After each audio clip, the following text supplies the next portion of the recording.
Bienvenue sur ma chaîne de YouTube, je suis Sabine et cette fois je vais la faire en français parce que bon, c'est ma langue maternelle. Je suis suisse d'origine, j'habite aux États-Unis et j'ai énormément changé ces dernières années. Je pesais 20-25 kilos de plus en 2017 et j'ai découvert la macronutrition, ce qui m'a permis de perdre tout ce poids avec un peu de musculation à côté. Voilà, aujourd'hui je voulais parler un petit peu de ça parce que j'ai l'impression qu'en Europe, en tout cas à ce que je sache, les choses elles ne sont pas vraiment connues. Et on pense que du moment qu'on atteint les 40-45 ans, c'est normal d'avoir du ventre, c'est normal qu'on n'arrive plus à contrôler notre poids. Et très sincèrement, je pense que c'est faux. Généralement, l'alimentation en Europe peut être aussi très riche. Et c'est juste une question de savoir comment balancer ses repas d'une manière avec la protéine, des carbohydrates et, et un petit peu de lipides. Voilà, mon histoire, je vais la faire assez courte, mais mon histoire, voilà, j'ai perdu en 2020 20-25 kilos durant cette période où je me sentais pas bien avec moi. J'ai découvert ceci aux États-Unis, qu'il y avait un moyen avec la macronutrition de perdre du poids. Alors c'est clair, moi j'ai pris la version très précise, c'est-à-dire que pendant très longtemps j'ai pesé tous mes aliments, ce qui m'a permis au fait de comprendre ce qu'il y a dans chaque aliment que je mangeais. Pour moi c'est comme, voilà, vous avez un compte bancaire, et ben vous savez ce que vous avez sur votre compte bancaire, et ben l'alimentation pour moi je l'ai prise de la même manière. J'ai dit il n'y a pas de raison que je ne sache pas ce que je mets dans mon corps.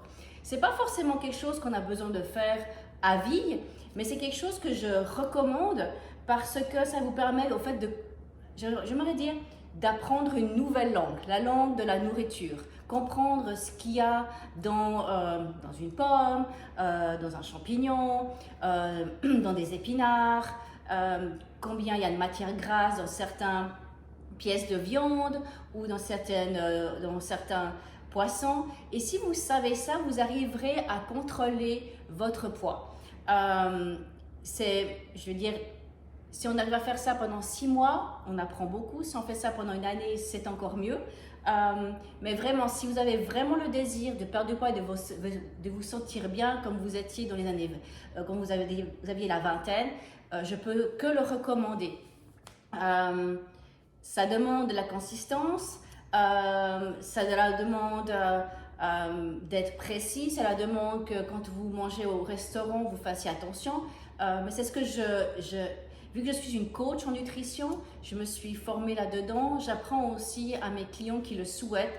Ben, vous avez la partie je pèse avec ma balance alimentaire, et il y a aussi la partie où vous pouvez contrôler votre nourriture avec la main. Et j'apprends ces choses-là. Mon message aujourd'hui est assez court, c'est juste, c'est possible et ce n'est jamais trop tard. C'est jamais trop tard de perdre du poids, même si vous êtes en préménopause, en ménopause, en post-ménopause, parce que j'étais entre préménopause et ménopause quand j'ai commencé. J'ai quand même perdu du poids parce que généralement dans notre alimentation courante, on ne mange pas assez de protéines. Et en changeant ces petites choses dans l'alimentation, notre corps réagit. Bien sûr, avec une activité physique, la marche, et certainement si vous allez à la salle de gym, ça peut aider. Même ça aide énormément. Donc voilà, c'est mon message de la journée. J'espère que vous allez bien et j'espère que vous allez vous enregistrer sur ma chaîne et de vous voir très bientôt.